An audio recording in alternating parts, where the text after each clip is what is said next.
ಬದುಕಲ್ಲಿ ಎಲ್ಲಾ ರೀತಿಯ ಕಷ್ಟಗಳನ್ನ ಸಹಿಸಿಕೊಂಡು ನೋವನ್ನ ನುಂಗಿ ಹಗಲು ರಾತ್ರಿ ಕಷ್ಟಗಳ ಜೊತೆಗೆ ಹೋರಾಡಿಕೊಂಡು ಅಂದ್ರೆ ಹಗಲು ರಾತ್ರಿ ದುಡಿತಾ ಇದ್ರೂ ಕೂಡ ಕಷ್ಟಗಳೇ ದೂರ ಆಗ್ತಾ ಇಲ್ಲ, ಹೆಂಗಪ್ಪ ನಮ್ಮ ಜೀವನ ಅಂತ ಯೋಚನೆ ಮಾಡುವಂತವರ ಜೀವನದಲ್ಲೂ ಕೂಡ ಒಂದು ದಿನ ಗುರುರಾಯರ ಆಗಮನ ಅಂದುಕೊಳ್ಳದಂಗೆನೇ ಆಗ್ಬಿಡುತ್ತೆ. ಅಂದ್ರೆ ನಿಮ್ಗೆಲ್ಲ ಒಂದು ಸಲ ಅನ್ಸುತ್ತೆ, ನಾನು ಕೂಡ ರಾಯರನ್ನ ಪೂಜಿಸ್ಬೋದಾ, ರಾಯರನ್ನ ಪೂಜಿಸಿದ್ರೆ ನನ್ನ ಕಷ್ಟಗಳು ದೂರ ಆಗ್ಬೋದಾ ಅನ್ನುವಂಥ ಒಂದು ಮನಸ್ಥಿತಿ ನಿಮ್ಮಲ್ಲಿ ಬರ್ತಾ ಇದೆ ಅಂತ ಅಂದ್ರೆ ಇದು ಎಲ್ಲವೂ ಕೂಡ ರಾಯರ ಒಂದು ಅನುಗ್ರಹದ ಸೂಚನೆ. ರಾಯರೇ ನಿಮ್ಮನ್ನ ಬಯಸಿ ನಿಮ್ಮ ಮನೆಗೆ ಬರ್ತಾ ಇದ್ದಾರೆ. ನೀನು ಪೂಜಿಸು, ನನಗೆ ಯಾವುದೇ ರೀತಿಯ ಜಾತಿ ಭೇದ ಭಾವ ಏನೂ ಸಹ ಇಲ್ಲ, ನೀನು ಶ್ರದ್ಧೆ ಭಕ್ತಿಯಿಂದ ಸ್ವಚ್ಛ ಮನಸ್ಸಿಂದ ನನ್ನ ಪೂಜಿಸ್ತಾ ಬಾ, ಖಂಡಿತ ನಿನ್ನ ಕಾಪಾಡ್ತೀನಿ ಅನ್ನುವಂಥ ಸೂಚನೆಯನ್ನ ಶ್ರೀ ಗುರು ರಾಘವೇಂದ್ರ ಸ್ವಾಮೀಜಿಗಳು ನಿಮಗೆಲ್ಲ ಕೊಡ್ತಾ ಇದ್ದಾರೆ. ನಾನು ಮತ್ತೊಮ್ಮೆ ಹೇಳ್ತೀನಿ, ಯಾರೇ ಆಗಿರಲಿ ರಾಯರನ್ನ ಪೂಜಿಸ್ಬೇಕಂತ ಅಂದರೆ ಯಾರಿಗೂ ಕೂಡ ಇಲ್ಲಿ ಜಾತಿ ಭೇದ ಭಾವ ಏನೂ ಸಹ ಇಲ್ಲ. ಸ್ವಚ್ಛ ಮನಸ್ಸಿದ್ರೆ ಸಾಕು, ರಾಯರಿದ್ದಾರೆ ಅನ್ನುವಂಥ ಒಂದು ನಂಬಿಕೆ ನಮ್ಮಲ್ಲಿ ದೃಢವಾಗಿ ಇತ್ತು ಅಂತ ಅಂದರೆ ರಾಯರು ಅವರನ್ನ ನಂಬಿದವರನ್ನ ತುಂಬ ಚೆನ್ನಾಗಿ ಕಾಪಾಡ್ತಾರೆ.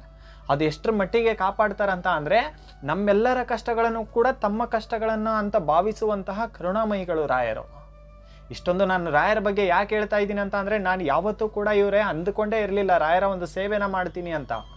ರಾಯರ ಒಂದು ಸೇವೆನ ಮಾಡಬೇಕಂದ್ರೆ ಅದು ಎಷ್ಟು ಖುಷಿ ಆಗುತ್ತಂತ ಅಂದರೆ ನನಗೆ ಅಷ್ಟೊಂದು ಬೆನ್ನೆಲುಬಾಗಿ ನಿಂತ್ಕೊಂಡ್ಬಿಟ್ಟಿದ್ದಾರೆ. ಹಿಂದ್ಗಡೆ ನಾನು ಇದ್ದೀನಿ, ನಿಮಗೆ ಹಿಂದಿಲ್ಲ ಮುಂದಿಲ್ಲ ಅಂತ ಯೋಚಿಸ್ಬೇಕಾಗಿಲ್ಲ. ರಾಯರೇ ನಮಗೆಲ್ಲ, ಯಾರು ಇಲ್ಲದವರಿಗೆ ರಾಯರೇ ದಿಕ್ಕು ಅಂತ ಹೇಳೋಕ್ಕೆ ಇಷ್ಟಪಡ್ತೀನಿ. ಅಷ್ಟೊಂದು ಕರುಣಾಮಯಿಗಳು ರಾಯರು. ಇವತ್ತೇನೋ ನಿಮಗೆ ಅವಮಾನಗಳು ಹೆಚ್ಚಾಗ್ತಾ ಇದೆ, ಕಷ್ಟಗಳು ಹೆಚ್ಚಾಗ್ತಾ ಇದೆ, ಸಾಲದ ಬಾಧೆ ಆಗಿರ್ಬೋದು ಅಥವಾ ಜನಗಳಿಂದ ನಿಮ್ಮ ಬದುಕಲ್ಲಿ ನೆಮ್ಮದಿ ಇಲ್ದಂಗೆ ಆಗ್ತಾ ಇದೆ ಅಂತ ಅಂದರೆ ರಾಯರನ್ನ ಪೂಜಿಸ್ತಾ ಬಂದರೆ ಖಂಡಿತ ಒಳ್ಳೇದು ಮಾಡ್ತಾರೆ. ಆದರೆ ಒಂದು ಸಂಪೂರ್ಣವಾದಂಥ ನಂಬಿಕೆ ಏನು ಬರಬೇಕಂದ್ರೆ ರಾಯರು ಇದ್ದಾರಲ್ಲ, ರಾಯರು ಕಾಪಾಡ್ತಾರಲ್ಲ. ಆ ಪುಣ್ಯಾತ್ಮರು ಬೃಂದಾವನ ಪ್ರವೇಶ ಮಾಡಿದ್ದೇ ನಮಗೋಸ್ಕರ ಅಲ್ಲ, ಅವರು ಕೂಡ ಹೆಂಡತಿ ಮಗುವನ್ನು ಬಿಟ್ಟು ಜಗತ್ತನ್ನು ಉದ್ಧಾರ ಮಾಡೋಕೆ, ಎಲ್ಲರಿಗೂ ಕೂಡ ಒಂದು ಜೊತೆಯಾಗಿ ನಿಲ್ಲೋಕೆ, ಶಕ್ತಿಯಾಗಿ ನಿಲ್ಲಬೇಕು. ಯಾರಿಲ್ಲ ಅನ್ನೋರ ಜೊತೆಗೆ ಗುರು ರಾಯರಿದ್ದಾರೆ ಅಂತ ಅವರಲ್ಲಿ ನಂಬಿಕೆ ಮೂಡಿಸಿ ಅವ್ರ ಜೊತೆಗೆ ನಾನು ನಿಂತು ಅವರ ಕಷ್ಟ ಸುಖಗಳನ್ನು ನನ್ನ ಕಷ್ಟ ಸುಖಗಳು ಅಂತ ಅವರ ಕಣ್ಣೀರನ್ನ ಒರೆಸ್ಬೇಕಂತಲೇ ರಾಯರು ಈ ಒಂದು ಒಳ್ಳೆಯ ಉದ್ದೇಶದಿಂದ ಬೃಂದಾವನವನ್ನು ಪ್ರವೇಶ ಮಾಡಿದಂಥ ಪುಣ್ಯಾತ್ಮರು. ಇವತ್ತು ಚಿಕ್ಕವರಿಂದ ದೊಡ್ಡೋರವರೆಗೂ ಕೂಡ ಗುರು ರಾಯರು ಅಂದರೆ ಎಷ್ಟು ಪ್ರೀತಿಯಿಂದ ನೋಡ್ತಾರಂತ ಅಂದರೆ ನಿನ್ನೆ ದಿನ ನೀವು ನೋಡಿರ್ತೀರ ವರ್ಧಂತಿ ಉತ್ಸವ ಎಷ್ಟು ಚೆನ್ನಾಗಿ ನಡೀತು ಅಂದರೆ ರಾಯರದು. ನಾನು ಕೂಡ ಚಾಗಲೇಟಿ ಗ್ರಾಮಕ್ಕೆ ಹೋಗಿದ್ದೆ, ಅದು ವಿಡಿಯೋ ಕೂಡ ಅಪ್ಲೋಡ್ ಮಾಡಿದ್ದೀನಿ. ಎಷ್ಟು ಚೆನ್ನಾಗಿ ರಾಯರ ಮೇಲೆ ಅಷ್ಟೊಂದು ನಂಬಿಕೆ ಬರಬೇಕಂತ ಅಂದರೆ ಗುರು ರಾಯರಲ್ಲಿ ಇರ್ತಾರೆ. ನನಗಂತೂ ಗುರು ರಾಯರು ಕೇವಲ ಅಲ್ಲಿ ಬೃಂದಾವನದಲ್ಲಿ ಇದ್ರು ಅಂತ ಅನಿಸ್ಲಿಲ್ಲ, ಎಲ್ಲ ಭಕ್ತಾದಿಗಳನ್ನು ಎಲ್ಲ ಮಕ್ಕಳನ್ನು ಕೂಡ ಅವರು ಓಡಾಡ್ಕೊಂಡು ನೋಡ್ತಾ ಇದ್ರು ಅಂತ ಒಂದು ಮನಸ್ಥಿತಿಗೆ ಬಂದ್ಬಿಟ್ಟು ಅಷ್ಟೊಂದು ಖುಷಿ, ನನಗೆ ಆ ಎನರ್ಜಿ ಬರ್ತಾ ಇತ್ತು. ರಾಯರಿದ್ದಾರೆ, ನಮ್ಮನ್ನು ನೋಡ್ತಾ ಇದ್ದಾರೆ ಅನ್ನುವಂಥ ನಿಮ್ಮಲ್ಲಿ ನಂಬಿಕೆ ಮೂಡಿತು ಅಂತ ಅಂದರೆ ಖಂಡಿತ ಅದು ನಿಮಗೆ ಗೊತ್ತಿಲ್ಲದಂಗೆ ಒಂದು ಎನರ್ಜಿ ಉಟ್ಕೊಳ್ಳುತ್ತೆ. ಆ ಎನರ್ಜಿ, ಆ ಶಕ್ತಿನೇ ಗುರು ರಾಘವೇಂದ್ರ ಸ್ವಾಮೀಜಿಗಳು ಅಂತ ಹೇಳೋಕ್ಕೆ ಇಷ್ಟಪಡ್ತೀನಿ. ಶ್ರದ್ಧೆ ಭಕ್ತಿಯಿಂದ ನೀವು ದುಡಿತಾ ಇದ್ದೀರಾ, ನನಗದು ಗೊತ್ತಿದೆ, ದುಡಿತಾ ಇದ್ದೀರಾ, ಸಾಲದ ಬಾಧೆಯಿಂದ ಒದ್ದಾಡ್ತಿದ್ದೀರಾ. ತುಂಬ ಜನಗಳು ಇರೋದೇ ಸಾಲದ ಬಾಧೆಯಿಂದ. ಖಂಡಿತ ಇದರಿಂದ ಈಚೆಗೆ ತಗೊಂಬರ್ತಾರೆ ರಾಯರು, ಕೈ ಬಿಡುವಂಥವ್ರು ಅಲ್ವೇ ಅಲ್ಲ.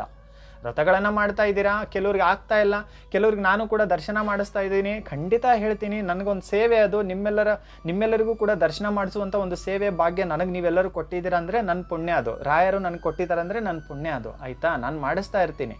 ಆದರೆ ನಾನು ಹೇಳುವಂಥದ್ದು ಒಂದೇ, ಪೂಜಿಸ್ತಾ ಬನ್ನಿ ನೀವು. ಆದರೆ ಯಾವತ್ತೂ ಕೂಡ ನಮಗೆ ಕಷ್ಟಗಳು ಬಂದ್ಬಿಡ್ತು ಕುಗ್ಗಿ ಹೋಗೋದಾಗಿರ್ಬೋದು, ನಮ್ಮ ಕಷ್ಟಗಳು ದೂರ ಆಗೋದೇ ಅಲ್ವೇನೋ, ಯಾರ ಹತ್ರನೂ ಹೇಳ್ಕೊಳಕ್ಕಾಗದಿರೋಷ್ಟು ನೋವುಗಳಿದೆ ನಮ್ಮ ಮನಸ್ಸಲ್ಲಿ. ಏನು ಮಾಡೋದು, ನಮ್ಮ ಜೀವನ ಹಿಂಗಾಗೋಯ್ತಲ್ಲ, ಯೋಚನೆ ಮಾಡಬೇಡಿ. ರಾಯರ ಹತ್ರ ಎಲ್ಲವನ್ನೂ ಕೂಡ ಬಾಯಿ ಬಿಟ್ಟು ಮಾತಾಡ್ಕೊಳ್ಳಿ ರಾಯರ ಹತ್ರ. ನನಗೆ ದಾರಿ ಇಲ್ವಲ್ಲ ರಾಯರೇ, ನಿಮ್ಮನ್ನು ಬಿಟ್ಟರೆ ಏನಿದೆ, ನನಗೆ ಏನೂ ಸಹ ಇಲ್ಲ, ನಿಮ್ಮನ್ನು ಪೂಜಿಸ್ಬೇಕನ್ನೋ ಮನಸ್ಥಿತಿ ನನ್ನಲ್ಲಿ ಬಂದಿದೆ. ಇನ್ನು ಕೆಲವರು ಪೂಜಿಸ್ತಾ ಇದ್ದೀರಾ, ಕಷ್ಟಗಳು ದೂರ ಆಗ್ತಾ ಇಲ್ಲ ಅಂತಿದ್ದೀರಾ. ಖಂಡಿತ ರಾಯರನ್ನು ಪೂಜಿಸೋರ ಎಲ್ಲ ಕಷ್ಟಗಳು ಕೂಡ ಖಂಡಿತ ದೂರ ಆಗುತ್ತೆ. ಕೆಲವರ ಕಷ್ಟಗಳು ಹೆಂಗಿರುತ್ತೆ ಅಂತ ಅಂದರೆ ಇವರೇ ತುಂಬಾ ಒಂದು ಅಂದ್ಕೊಳ್ಳಿ, ನೀವು ಒಂದು ಮನೆಗೆ ಒಂದು ಬೀಗ ಹಾಕೋ ಜಾಗಕ್ಕೆ 10 ಬೀಗ ಹಾಕಿದರೆ ಹೆಂಗಿರುತ್ತೆ? ತೆಗಿಬೇಕಾದ್ರೆ ಕಷ್ಟ ಆಗುತ್ತಲ್ಲ, ಬೀಗದ ಕೈ ಕಳೆದೋಯ್ತು ಅಂತ ಅಂದ್ಕೊಳ್ಳಿ, ಎಷ್ಟು ಕಷ್ಟ ಆಗುತ್ತೆ. ಅದೇ ರೀತಿ ರಾಯರು ಎಲ್ಲವನ್ನೂ ಕೂಡ ಯೋಚನೆ ಮಾಡ್ತಾರೆ. ನಿಮ್ಮ ಮನೆಗೆ ಬರ್ತಾರೆ, ದೃಷ್ಟಿಯಿಂದ ಏನಾದರೂ ಆಗಿದೆಯಾ, ಅಥವಾ ನಿಮ್ಮ ಮನೆ ಪರಿಸ್ಥಿತಿಲಿ ಮನೆ ದೇವರಿಂದ ಏನಾದರೂ ಕಷ್ಟಗಳು ಬರ್ತಾ ಇದೆಯಾ, ಅಥವಾ ಜನಗಳ ಕೆಟ್ಟ ದೃಷ್ಟಿ ಆಗಿರ್ಬೋದು, ಮನೆ ದೇವರ ಏನಾದರೂ ನೀವು ಮನೆ ದೇವರಿಗೆ ಹೋಗಿರಲ್ಲ ಕೆಲವರು, ಅಲ್ಲೇನಾರು ಆಗ್ತಾ ಇದೆಯಾ, ಅಥವಾ ಬೇರೆ ಏನಾದರೂ ಇದೆಯಾ, ಎಲ್ಲಿ ಹಿಡಿತಾ ಇದೆ, ಯಾಕೆ ಇವರಿಗೆ ಇಷ್ಟೊಂದು ಕಷ್ಟಗಳು ಬರ್ತಾ ಇದೆ, ಅಥವಾ ಇವರೇನಾದರೂ ದೇವ್ರ ವಿಷಯದಲ್ಲಿ ಅಂದರೆ ನೀವುಗಳೇನಾದರೂ ದೇವ್ರ ವಿಷಯದಲ್ಲಿ ತಪ್ಪು ಮಾಡಿದ್ದೀರಾ, ಎಲ್ಲವನ್ನೂ ಕೂಡ ನೋಡಿ ಅದು ಸೂಚನೆನ ನಿಮಗೆ ಕೊಡ್ತಾರೆ. ಈ ವಿಷಯದಲ್ಲಿ ನೀವು ತಪ್ಪು ಮಾಡಿದಿರಿ, ಯಾವುದೋ ಒಂದು ಮುಖಾಂತರ ಕೊಡ್ತಾರೆ. ನೀವು ಇದನ್ನು ತಿದ್ಕೊಳ್ಳಿ, ಮನೆ ದೇವ್ರಿಗೆ ಹೋಗಿ ಬಂದಿಲ್ಲ ಅಂದರೆ ಹೋಗಿ ಬನ್ನಿ, ಅಲ್ಲಿಂದ ನಿಮಗೆ ಎಲ್ಲವನ್ನೂ ಕೂಡ ನೀವು ಮನೆ ದೇವ್ರಿಗೆ ಹೋಗಿ ಬರೋದಾಗಿರ್ಬೋದು, ಹಿರಿಯರ ಒಂದು ದಿನಗಳನ್ನ ನಾವೇನು ಮಾಡ್ತೀವಲ್ವಾ, ಹಿರಿಯರ ದಿನಗಳನ್ನು ಮಾಡೋದಾಗಿರ್ಬೋದು, ಇದೆಲ್ಲವನ್ನು ಕೂಡ ನಾವು ಸರಿಯಾಗಿ ಮಾಡ್ತಾ ಇದ್ರೆ, ಕೆಲವೊಂದು ಸಲ ಮಾಡಿಲ್ಲ ಅಂತ ಅಂದರೆ ಇದರಿಂದ ಕೂಡ ಕೆಲವೊಂದು ಸಲ ಕಷ್ಟಗಳು ಬಂದಿರುತ್ತೆ. ರಾಯರು ಇದೆಲ್ಲವೂ ಕೂಡ ಸೂಚನೆ ಕೊಡ್ತಾರೆ, ನಿಮಗೆ ಸೂಚನೆ ಕೊಟ್ಟು ಇದೆಲ್ಲವನ್ನು ಕೂಡ ಸರಿ ಮಾಡ್ಕೋತಾರೆ. ಇವರು ಮನೆ ಪರಿಸ್ಥಿತಿ ಸರಿ ಹೋಗ್ಬೇಕಂತ ನಮ್ಮ ಮನೆ ದೇವ್ರ ಹತ್ರ ರಾಯರು ಪ್ರಾರ್ಥನೆನ ಮಾಡ್ಕೋತಾರೆ. ಇವತ್ತು ರಾಯರ ಫೋಟೋವನ್ನು ತಂದು ನೀವು ಪೂಜಿಸ್ತಾ ಇದ್ದೀರಾ ಅಂತ ಅಂದರೆ ಮನೆ ದೇವ್ರ ಹತ್ರ ರಾಯರು ಕೂಡ ಕೂತ್ಕೊಂಡು ರಾಯರು ಪ್ರಾರ್ಥನೆ ಮಾಡ್ಕೋತಾರೆ ನಮ್ಮ ಮನೆ ದೇವ್ರ ಹತ್ರ, ಕುಲ ದೇವ್ರ ಹತ್ರ. ಈ ಥರ ಇದೆ, ತುಂಬಾ ನೊಂದಿದಾರಮ್ಮ, ದಯವಿಟ್ಟು ಕೂಡ ಅವ್ರಿಗೆ ರಕ್ಷಣೆ ನೀಡಿ ಅಂತ ಕೇಳ್ಕೊತಾರೆ. ರಾಯರು ಕೇಳಿದ್ರು ಅಂತ ಅಂದರೆ ಯಾವ ದೇವರು ಕೂಡ ವರ ಕೊಡಲ್ಲ ಅಂತಲ್ಲ. ಮುಕ್ಕೋಟಿ ದೇವಾನುದೇವತೆಗಳಿಗೂ ಕೂಡ ಯಾವಾಗಲೂ ಹೇಳ್ತೀನಿ ನಾನು, ಎಲ್ಲ ದೇವರಿಗೂ ಕೂಡ ಗುರು ರಾಘವೇಂದ್ರ ಸ್ವಾಮೀಜಿಗಳಂದರೆ ಅಷ್ಟೊಂದು ಪ್ರೀತಿ. ಯಾಕಂದರೆ ಗುರು ರಾಘವೇಂದ್ರ ಸ್ವಾಮೀಜಿಗಳ ಮನಸ್ಸು ಅಷ್ಟೊಂದು ನಿಷ್ಕಲ್ಮಶವಾಗಿದೆ, ಅಷ್ಟೊಂದು ನಿಷ್ಕಲ್ಮಶವಾಗಿದೆ. ತಾವು ಊಟ ಮಾಡ್ತಿದ್ರೋ ಬಿಡ್ತಿದ್ರೋ ಗೊತ್ತಿಲ್ಲ, ಹೊಟ್ಟೆ ಹಸ್ಕೊಂಡವ್ರಿಗೆ ಊಟ ಕೊಡ್ತಾ ಇದ್ರಂತೆ ರಾಯರು.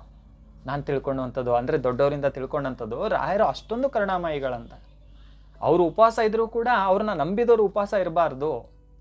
ನಮ್ಮೆಲ್ಲರ ಕಷ್ಟಗಳನ್ನ ನೋಡಿ, ಅಂದರೆ ಭೂಮಿ ಮೇಲೆ ಬಂದಾಗ ರಾಯರೆಲ್ಲ ನೋಡಿದ್ರಲ್ವ ಇಲ್ಲಿ, ಇವಾಗ ಬೃಂದಾವನ ಪ್ರವೇಶ ಮಾಡಿ ಎಲ್ಲರಿಗೂ ಒಳ್ಳೇದು ಮಾಡ್ತಾ ಇದ್ದಾರೆ. ಅಂದರೆ ಶ್ರೀ ಹರಿಯ ಜ್ಞಾನವನ್ನು ಮಾಡಿ ಅವರು ನಮ್ಮ ಕಷ್ಟ ಕಾರ್ಪಣ್ಯಗಳಿಗೆ ಪುಣ್ಯವನ್ನು ದಾರೆ ಎರಿತಾ ಇದ್ದಾರೆ. ಆದರೆ ರಾಯರು ಫಸ್ಟ್ ಇಲ್ಲಿ ಭೂಮಿ ಮೇಲೆ ಎಲ್ಲವನ್ನು ಕೂಡ ನೋಡಿದ್ರಂತೆ. ಮನುಷ್ಯ ಎಷ್ಟೊಂದು ಒದ್ದಾಡ್ತಾನಲ್ಲ, ಎಷ್ಟೊಂದು ಕಷ್ಟಗಳು ಹೆಂಗೆ ಅವನಿಗೆಲ್ಲ ಅವನಿಗೆ ಎಷ್ಟು ಒದ್ದಾಡಿಸುತ್ತಲ್ಲ, ಎಷ್ಟೊಂದು ನೋವಲ್ಲಿ ಕಣ್ಣೀರಾಗ್ತಾನಲ್ಲ ಮನುಷ್ಯ. ದಯವಿಟ್ಟು ಬೇಡ ತಂದೆ ಅಂತ ಶ್ರೀ ಹರಿ ಹತ್ರ ಅವ್ರ ಬಗ್ಗೆ ಏನು ಸಹ ಕೇಳ್ಕೊಳ್ಳಲ್ಲ ರಾಯರು. ಅರ್ಥ ಮಾಡ್ಕೊಂಬಿಡಿ, ಹೆಂಡತಿ ಮಗುವನ್ನೇ ಅವರು ಬಿಟ್ಟಿದ್ದಾರೆ ನಮಗೋಸ್ಕರ ಅಂತ ಅಂದರೆ ರಾಯರು ಎಷ್ಟು ಜೊತೆಯಾಗಿ ನಿಲ್ಬೋದು ನಮಗೆ. ಒಂದು ಹೇಳ್ತೀನಿ ನಿಮಗೆ, ರಾಯರು ನಿಮ್ಮ ಜೊತೆಗಿದ್ದಾರೆ ಅನ್ನುವಂಥದ್ದು ಮನಸ್ಸಲ್ಲಿ ದೃಢವಾದ ನಂಬಿಕೆ ನಿಮ್ಮಲ್ಲಿರಲಿ. ಪ್ರತಿದಿನ ರಾಯರ ನಾಮವನ್ನು ಹೇಳೋದಾಗಿರ್ಬೋದು, ರಾಘವೇಂದ್ರ ರಾಘವೇಂದ್ರ ಅನ್ನುವಂಥದ್ದಾಗಿರ್ಬೋದು. ತುಂಬ ಮನಸ್ಸಿಗೆ ನೋವಾಯ್ತಾ, ಶ್ರೀ ಗುರು ರಾಘವೇಂದ್ರ ಅನ್ನೋದು 2 ಸಲ ಆಗಲಿ, 5 ಸಲ ಆಗಲಿ, 11 ಸಲ ಆಗಲಿ ಹೇಳಿ ನೋಡಿ ನೀವು. ಆ ಒಂದು ಎನರ್ಜಿನೇ ಬೇರೆ. ಇಷ್ಟು ನಾನು ಅನುಭವದಿಂದ ಹೇಳ್ತಾ ಇದ್ದೀನಿ ಅಂತ ಅಂದಾಗ ರಾಯರು ನನಗೆ ಅದನ್ನು ಕೊಟ್ಟಿದ್ದಾರೆ.